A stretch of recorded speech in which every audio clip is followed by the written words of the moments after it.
राहु देव, जिन्हें छाया ग्रह भी कहा जाता है, उनका गोचर होने वाला है। दोस्तों, राहु देव का गोचर लगभग 1 साल और 6 महीने के बाद होता है, इसलिए इनका प्रभाव जातक पर लंबा देखने को मिलता है। राहु देव 30 अक्टूबर को मेष राशि से निकलकर मीन राशि में जाने वाले हैं। मीन राशि में राहु देव 18 मई 2025 तक रहेंगे। राहु देव का अपना कोई अस्तित्व नहीं है, उनकी अपनी कोई राशि भी नहीं है, लेकिन जिस भाव में बैठते हैं उसके फल देते हैं, जहां दृष्टि डालते हैं वहां के फल भी देते हैं। चलिए बात करते हैं कि राहु देव के इस गोचर का वृश्चिक राशि या वृश्चिक लगन के जातकों पर क्या प्रभाव पड़ेगा। ये वीडियो आपकी चंद्र कुंडली और आपके लगन पर आधारित है। यदि आप हमसे परामर्श लेना चाहते हैं तो हमारी ईमेल आईडी पर संपर्क करें। इस वीडियो के अंत में आपको उपाय भी बताए जाएंगे। दोस्तों, राहु देव उल्टी चाल चलते हैं, इसलिए आपकी कुंडली में राहु छठे भाव से पंचम भाव में गोचर कर रहे हैं, जिसका प्रभाव आपके पंचम भाव के साथ साथ उन भावों पर भी पड़ेगा जिन पर राहु देव की दृष्टि पड़ेगी, जैसे कि 9वें, 11वें और पहले भावों पर।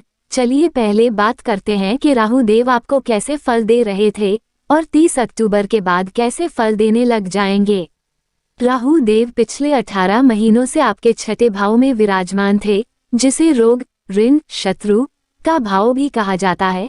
यहाँ पर राहु देव बुरे फल नहीं देते, जिसके परिणाम स्वरूप राहु देव ने आपको कुछ अच्छे परिणाम दिए होंगे, जैसे कि आपके काम में परिवर्तन लाया होगा। ये कंपटीशन का भी भाव है, तो आपने कॉम्पिटिशन्स में भी पार्टिसिपेट करने के बारे में सोचा होगा या किया होगा। यदि आप कोई लोन लेना चाहते थे तो राहु देव ने आपको लोन लेने में मदद की होगी।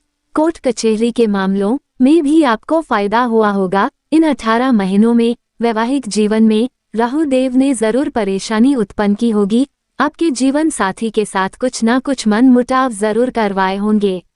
यहाँ से राहु देव की दृष्टि 10वें भाव पर पड़ रही थी, जिसके परिणाम स्वरूप राहु देव ने आपके काम में कुछ ना कुछ परिवर्तन लाया होगा, या आपने इन 18 महीनों में अपना काम बदलने के बारे में लगातार सोचा होगा।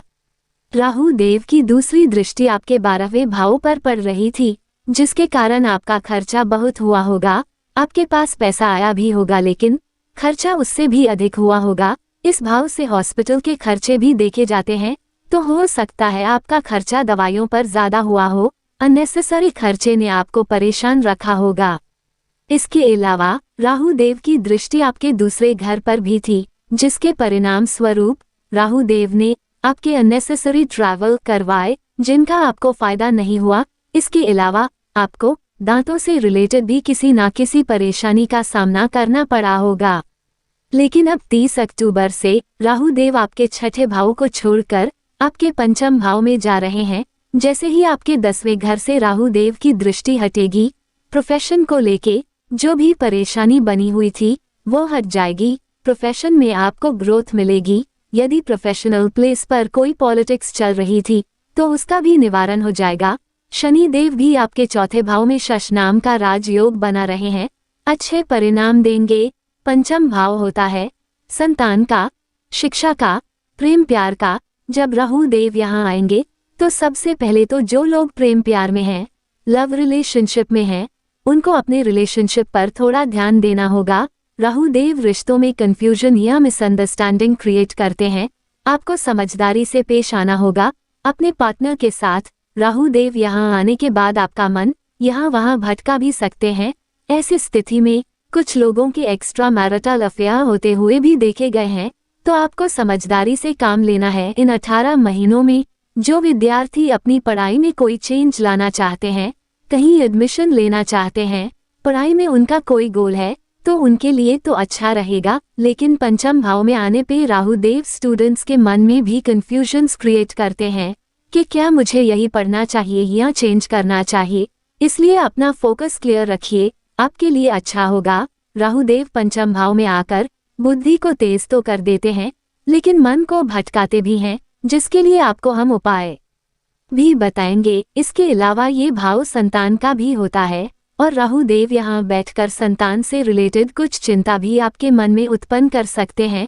इसके रिलेटेड उपाय भी आपको इस वीडियो के अंत में बताए जाएंगे, जिन्हें आपको अवश्य करना है।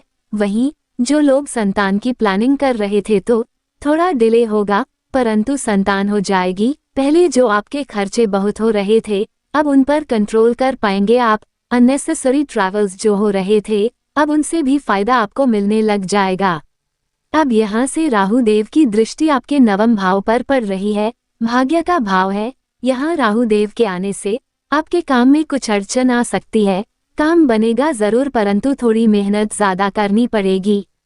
राहु देव की दृष्टि आपके 11वें भाव पर भी पड़ रही है। राहु देव की दृष्टि जब जहाँ पड़ती है तो यह एक्स्ट्रा सोर्स ऑफ इनकम आपको दे देती है।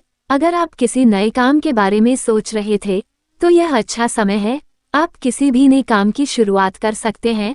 अगले 18 महीनों में अदर सोर्सेज ऑफ इनकम भी आपकी जिंदगी में देखे जाएंगे। राहु देव की दृष्टि आपके पहले भाव पर भी पड़ रही है और राहु देव की दृष्टि जब चंद्रमा पर पड़ती है तो ओवरथिंकिंग का प्रॉब्लम देती है, इसलिए अपने आप को बिजी रखिए, मेडिटेशन करिए, ज्यादा सोचिए मत। वैसे भी पाया जाता है कि आपकी राशि के लोग बहुत ओवरथिंकिंग करते हैं, उस पर नियंत्रण रखने की कोशिश करिए। अब बात करते हैं कि उपाय क्या करें।